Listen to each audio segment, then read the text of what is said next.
Hello YouTubers, Robin Jr. here, and in today's video what I'm going to talk about is actually body part damage multipliers. So if you guys don't know what that is, it means that basically when you shoot somebody, depending on where you hit them on their person, it will do a different amount of damage. However, in Battlefield 1, it changed drastically from Battlefield 4. In Battlefield 4, the headshot multiplier was 2.13, and in Battlefield 1, it is 1.7. Depending on what gun you're using, it might have some variance. Like there are some exceptions to this rule. It's not always 1.7 for scout rifles. For example, it is 1.8. But I just wanted to go over all of these and actually explain some problems that we actually have in Battlefield 1 with hit registration. You will be able to see some examples of what I'm talking about a little bit later on in the video. So first of all, I'm just going to go over the general multipliers that pretty much apply to all weapons. So for a headshot, it's 1.7 times damage. Upper body is 1 times. Lower body, upper arms, legs, and forearms is 0.96% damage. So basically, if you hit somebody in the chest, it's going to do the maximum bullet damage that you can do. If you hit them in the head, it's going to do 1.7 times more damage. And if you hit them in anywhere else but those two spots, it's going to do less damage than the bullet can actually do. All these numbers are true except for the scout primary weapons. Now, if you're playing scout, you're going to be doing 1.8 times damage to the head. When you get a headshot, it's going to do the full damage that you can possibly do, depending on, of course, where you are with the sweet spot range and whatnot. If you guys haven't seen what the sweet spot is, I made a video about it, and I will leave a card up top in the right-hand corner. So basically, you're going to do 100% damage, depending on how far you are from the target. Lower body and upper arms is 0.9 times damage, and legs and forearms is 0.75 times damage. Of course, the M1903 experimental does not apply to this because it is not a bolt action rifle. Exceptions to these numbers for scouts primary weapons are the Gewehr 95 and the Russian 1895 trench, which don't have the same damage multipliers. They vary a little bit.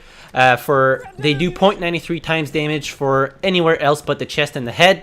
And for shotgun buckshots, there are no damage multipliers whatsoever. You will do the exact same amount of damage in the head, in the upper body, and anywhere else that you hit him, provided that you hit him with the same amount of pellets. I will probably make a video on that explaining how pellets work with shotguns and whatnot, but that will be for something else in the future. Now I will show you guys an example of why the damage multiplier applied to the legs and forearms sucks, especially when you're a scout shooting at a target that is laying down.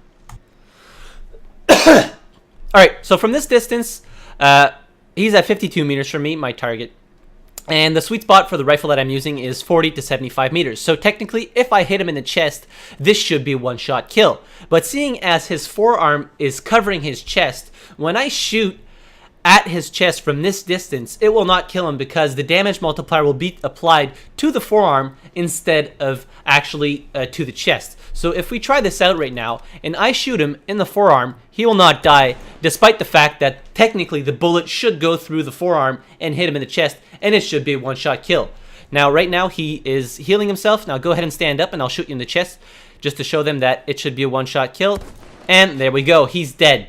So this brings us to the point of, if the forearm is covering the chest, should it still be a one-shot kill with the bolt-action rifle, or should the damage multiplier for the forearm be applied and not be a one-shot kill? I personally think it should still be a one-shot kill, and I think if you're good enough to actually hit target, especially let's say if they're moving or something, if you hit the target in the forearm and it's covering the chest, it should still be a one-shot kill, seeing as you were good enough to actually hit the target. Why would he not die from that, especially considering that it's a bolt-action rifle? But that's just my opinion, and I talked to other people and they feel the same way, that it should be a one-shot kill. This also brings me to the point that headshots are a lot less effective in Battlefield 1 than they were in Battlefield 4, and I don't quite know why they changed the damage multiplier of this. In Battlefield 4, it was 2.13 times damage if you hit him in the head.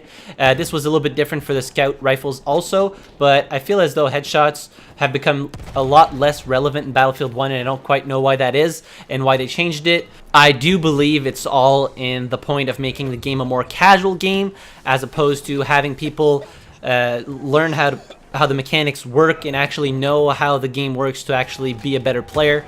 They're just trying to cater more to a casual crowd, but that's actually what I think. I would love to know what you guys think. Just let me know in the comments down below about what I just said, or if you have any questions about damage multipliers, I will leave a link down in the description for the SimThick stats and all that. But I do hope you guys learned a thing or two watching this video. If you did, hit the like button. If you didn't like the video, hit the dislike button. Subscribe to my channel for more videos like this one. And as always, thank you very much for watching. I really appreciate it, and I'll see you guys in the next video. Have a good one.